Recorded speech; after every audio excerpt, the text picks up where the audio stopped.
Welcome to Silver Spoon, Hero's Kitchen.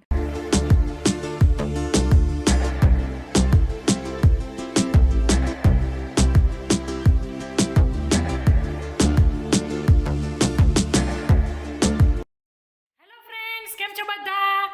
અત્યારે 9 વાગ્યા છે અને ફ્રેન્ડ સર્કલ અમારી આખી ટુકડી પાપડ કરવા પહોંચી ગયા છીએ. તો માસી પાપડ બનાવવાના છે અને મીતા, રિંકલ, તમન્ના, દિવ્યા અને મનીષા ભાભી બધા ભેગા થયા છે. તો હવે પાપડ કરીશું અને માસી કેવી રીતના ટિપ્સ ટ્રિક્સ આપે છે તે બધું ફોલો કરીને તમે પણ જરૂરથી આવી રીતે પાપડ બનાવજો. તો ચાલો માસીની રેસીપી જોઈ લઈએ. તો સૌપ્રથમ તો ખીચા માટે આપણે આંધણ મૂકવાનું હોય, પાણી ગરમ કરવાનું હોય. તો તેના માટે માસી પાણી લઈ રહ્યા છે અને માસીને આવી રીતના લોટાનું માપ છે. તો અહીં આવી રીતના 14 લોટા પાણી લીધેલું છે અને તમને બધાને ખબર જ છે કે મોસ્ટ ઓફ ખીચું ટીનના તપેલામાં એટલે કે એલ્યુમિનિયમના તપેલામાં બનાવાતું હોય છે. પણ આપણે પાણી જે ઉકળે છે તેને આવી રીતના સ્ટીલમાં ઉકાળીએ તો સારું. તો પાણીને આપણે સ્ટીલના તપેલામાં જ ગરમ કરી લઈશું અને પછી એલ્યુમિનિયમના તપેલામાં ટ્રાન્સફર કરીશું. તો અત્યારે એક ગેસ ઉપર તપેલું ચડાવી દીધેલું છે.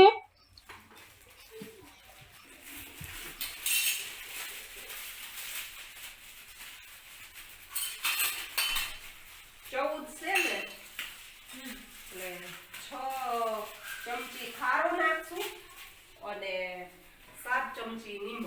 ઓકે. હા, એટલે 2 કરસિયા હોય ને, 2 કરસિયામાં એટલે 1 ચમચી નાખવાની. 2 કરસિયા રેડી. આ 14 કરસિયા છે તો ડબલ. હા, ડબલ. એમ ખારો તો બનેલો ઓછો. હા. એમાં એવું થાય બધું પાપડ બહુ સરસ થયા છે એટલે 2 કરસિયા 1 ચમચી ખારો. હા, તો એટલે ચમચી એટલે કેવું હાવ આમ ઓલી કટ કરીને. થોડા બોલા થઈ ચાલે પણ બહુ કેવું એટલે આટલા પાણીમાં એટલો દેખાય નહીં. કાઈ દેખાય નહીં 6 ચમચી નાખવે 6 જ નાખી. હા, એટલે હાલે. હાલે. એમાં આ આંધણ પહેલા વધારે ગયા ઉકળવા વખતનો દેવાનું.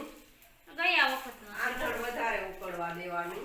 તો માસીએ કીધું તે પ્રમાણે જેટલું પાણી હોય તેનું અડધું લેવાનું રહેશે, ખારો અને મીઠું. તો અત્યારે 14 છે તો 7 લેવાનું હોય, પણ આપણે જેની ઘરે બનાવીએ છીએ તેને સહેજ મોડા પસંદ છે એટલે તો આપણે 6 નાખીશું. નહીતર પરફેક્ટ એકદમ સરસ જોતા હોય તો 7 નો રેશિયો બરાબર છે. 6 ચમચી ખારો અને 6 ચમચી મીઠું અહીં માસી ઉમેરી રહ્યા છે અને તમે ખાસ જોઈ શકો છો કે એકદમ આમ કટ કરીને લે છે.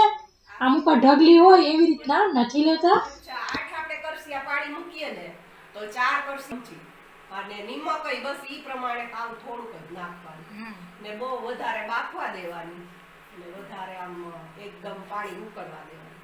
મસ્ત થઈ ગયું. સિમ્પલ જ માપને પણ આ સાવ સિમ્પલ જ. સાવ સિમ્પલ એકદમ. હા, અડધું ખાલી. હું તો મેં તો કેવું કે માસી પાંચ કરાય મસ્ત પાપડ છે. બધા ખાલી ઘઉંના માસી એટલા મસ્ત પાપડ કરે. હા, એટલે અત્યારે આપણે ચોખા ને ઘઉંના ભેગા કરશી ને. આને ચોખાના ને ઘઉંના ભેગા કર્યા છે. એકલા ઘઉંનાય કરીએ અને પાપડીએ કરીએ. તો મીઠું અને ખારો સરસ પાણીમાં મિક્સ થઈ ગયું છે. હવે આપણે તેને જલ્દી ગરમ થઈ જાય એટલે બીજા વાસણની અંદર પણ થોડુંક લઈ લેશું એટલે ફટાફટ પાણી ગરમ થવા માંડે. તો બંનેમાં સરસ પાણી ઉકળી રહ્યું છે અને તમે જોઈ શકો છો એકદમ બબલ આવી રહ્યા છે નીચેથી અને તેને મોટા વાસણમાં સરસ એક સરખું હવે સરસ ઉભરો આવી જાય એટલે ટ્રાન્સફર કરી દીધેલું છે. તો ટોટલ આપણે પોણી કલાક માટે ઉકાળેલું છે. 5-10 મિનિટ બાકી હતી ત્યારે મોટા વાસણમાં ટ્રાન્સફર કરી લીધેલું છે. તો સરસ પોણી કલાક થઈ ગઈ છે અને નીચે ઉતારી દીધું છે. તેને ખીચાને સરસ હલાવવા માટે આવી રીતના ધોકો છે તો તેને પણ તેલવાળો કરીને ઘઉં ચોખાનો લોટ મિક્સ છે તે ઉમેરીશું. બંને અડધું ધરાવેલું હતું. અહીં લોટનું માપ નથી હોતું, અહીં ઉમેરતા જવાનો લોટ અને મિક્સ કરતું જવાનું. પરફેક્ટ કન્સિસ્ટન્સી આવી જાય ખીચાની એટલે આપણે ઉમેરવાનું બંધ કરી દઈશું. ગાંઠા ન પડે તેનું ધ્યાન રાખવું.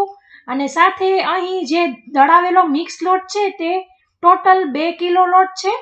આપણે તેમાંથી થોડોક લોટ વધશે અને આપણે ઓલમોસ્ટ 1.5 કિલા જેટલો લોટ ઉમેરેલો છે. તો સરસ મિક્સ થઈ ગયું છે અને હવે ઉમેરવાની જરૂર નથી લાગતી, તો હવે લોટ નહીં ઉમેરીએ. આવી રીતના આઈડિયા જ આવી જશે કે પરફેક્ટ ખીચું થઈ ગયું છે. અને બાય ચાન્સ એવું લાગે થોડાક વણતી વખતે કે એક ઘાણ થઈ જાય પછી પણ એવું લાગે કે ઢીલું લાગે છે, તો તમે થોડોક લોટ ઉમેરી પણ શકો છો. અને એવું બહુ કઠણ જેવું લાગે તો સેજ થોડુંક ગ્લાસ જેટલું પાણી ગરમ કરીને તેમાં સેજ મીઠું ઉમેરી દેવું ને, જેથી આપણા પાણી ઉમેરીએ તો પાપડ મોરા ન થઈ જાય. તો તમે ઉપરથી થોડુંક પાણી ઉમેરીને પણ આવી રીતના મિક્સ કરી શકો છો. તો જ્યારે મોટા વાસણમાં ટ્રાન્સફર કર્યું ત્યારે આ ઢોકળિયું ખાલી થઈ ગયું હતું, તો તેને પાછું સ્ટીમ કરવાનું હોય ખીચું, તો તેના માટે પાણી ઓલરેડી ગરમ કરીને રાખી દીધેલું હતું. એટલે થોડા થોડા લુવા કરીને આમાં મૂકી જવાના, પછી બાઈફે જવાની ને વહીને જવાની. આ બાજુ રેડી થઈ ગયું છે. લાઈ આમનું લાઈ અહીંયા થઈ ગયું. બસ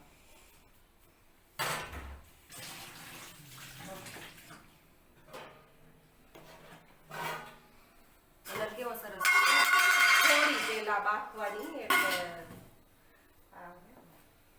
કલર કેવો સરસ આવ્યો, અડધો જ ચોખાસ. પેલી 10 મિનિટ બાફવાની કે હેમાસી કેટલી મિનિટ બાફવાનું? 10-15 મિનિટ બાફવાની. અંદાજે ના ખબર પડી જાય, 10-15 મિનિટ તો બાફવી પડે.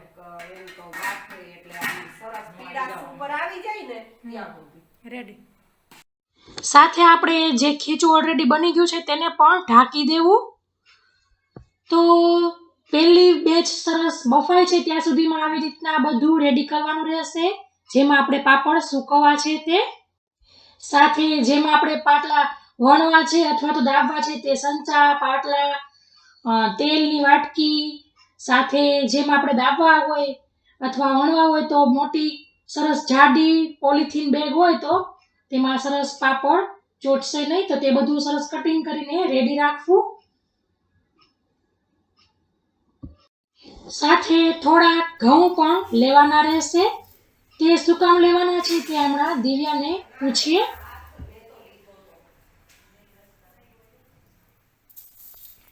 આપણા સબસ્ક્રાઇબર મિત્રોને દિવ્યા કહી દે કે શું કામ ઘઉં નાખી છે. નીચે હવા મળે અને પાપડ ફાટે નહીં એટલા માટે. બરાબર. જલ્દી સુકાઈ દે. જલ્દી સુકાઈ જાય ને સંકોડાય નહીં પાપડ. બરાબર. તો મિત્રો તમે પણ પાપડ કરતી વખતે આવું ન કરતા હોય તો હવે કરવા માંડજો, તો તમારા પાપડ ફાટશે પણ નહીં ને સંકોચાઈશે પણ નહીં. તો પહેલી બેચનું જે ખીચું હતું તે નીકળી ગયું છે અને તેને ગ્રીસ કરીને લોટાથી આવી રીતના મસળી લેવાનું રહેશે. આપણને સેજ ચીકાશવાળું તો લાગશે જ, પણ ચિંતા નહીં કરવી, કેમ કે ઘઉં ચોખાનું મિક્સ છે એટલે ઘઉંમાં થોડીક ચીકાશ હોય એટલે થોડુંક આવું લાગશે. તો અંદર ઢોકળિયામાં બીજી બેચ મૂકતા માસીએ કીધું કે થોડુંક ઠરવા દેજો. ઘઉં ચોખાનું મિક્સ હોય તો સેજ થોડીક ખીચી ઠંડી થાય તે પ્રમાણે સરસ બનતું હોય છે. તો માસી આવી ગયા છે લુવા કરવા અને સેજ તેલવાળો હાથ કરીને આવી રીતના ખીચું થોડું જેવડા નાના મોટા પાપડ કરવા હોય તે પ્રમાણે લુવા કરીશું. અને આ બાજુ રિંકલે સરસ પાટલાના સંચામાં બંને પોલિથીનને સેટ કરી લીધી છે અને શ્રી ગણેશાય કરી પહેલો પાપડ દાબી લીધો છે. સાથે તમન્ના પણ આવી ગઈ છે, તો તેનો સંચો પાસ થઈ રહ્યો છે અને આપણો પહેલો પાપડ સરસ દબાઈ ગયો છે, મસ્ત રેડી થયો છે, ન જાડો કે ન પાતળો એવો.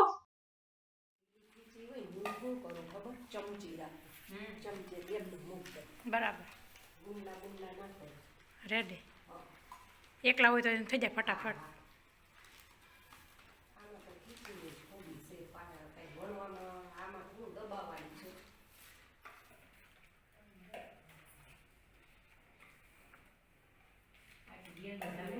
લેવા દેવામાં બસ કેટલી બફાઈ ગઈ છે ગુંડા કરી. તો અલગ મલકની વાતો થતી જાય છે અને સરસ પાપડ દબાવતા જાય છે અને તમે જોઈ શકો છો દિવ્યા માંડી છે પાપડ સુકવવા. અને હવે હું પણ કેમેરો મૂકી બીજો ત્રીજો સંચો છે માસી પાસે તે લઈ લઈશ ને દબાવવા લાગીશ. તો ફ્રેન્ડ્સ તમે જોઈ શકો છો સરસ પાપડ થઈ ગયા છે. કોક નાના હોય તો નાના પાપડ, મોટા હોય તો મોટા પાપડ. આપણે એનાથી કંઈ ફેર નથી પડતો. ટોટલ 200 પાપડ થયા છે. તો આવી રીતના તે દિવસે કન્ટિન્યુ ફેન ચાલુ રાખીને સાંજના 5 વાગ્યા છે અને તમે જોઈ શકો છો પાપડ સરસ સુકાઈ ગયા છે અને આવી રીતના ઘઉં તેની મેળે જ નીકળી જાય છે. સહેજ હાથ આમ કરવો પડે.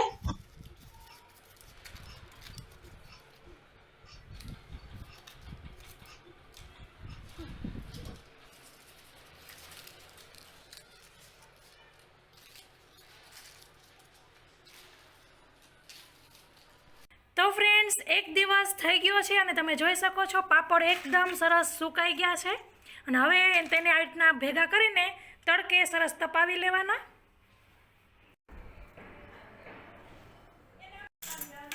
તો તમને પાપડ શેકીને પણ બતાવી દઈએ. બહુ જ મસ્ત પાપડ થાય છે. તળેલા કરતાં શેકેલો પાપડ સારો. તો આવી રીતના જ ખાઈ લેવા, આખું વરસ ખાઈ શકાય.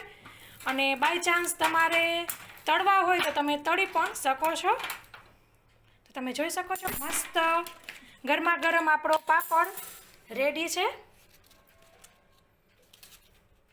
તમે જોઈ શકો છો એકદમ આમ સરસ પોચા છે, ફરસા સરસ થયા છે.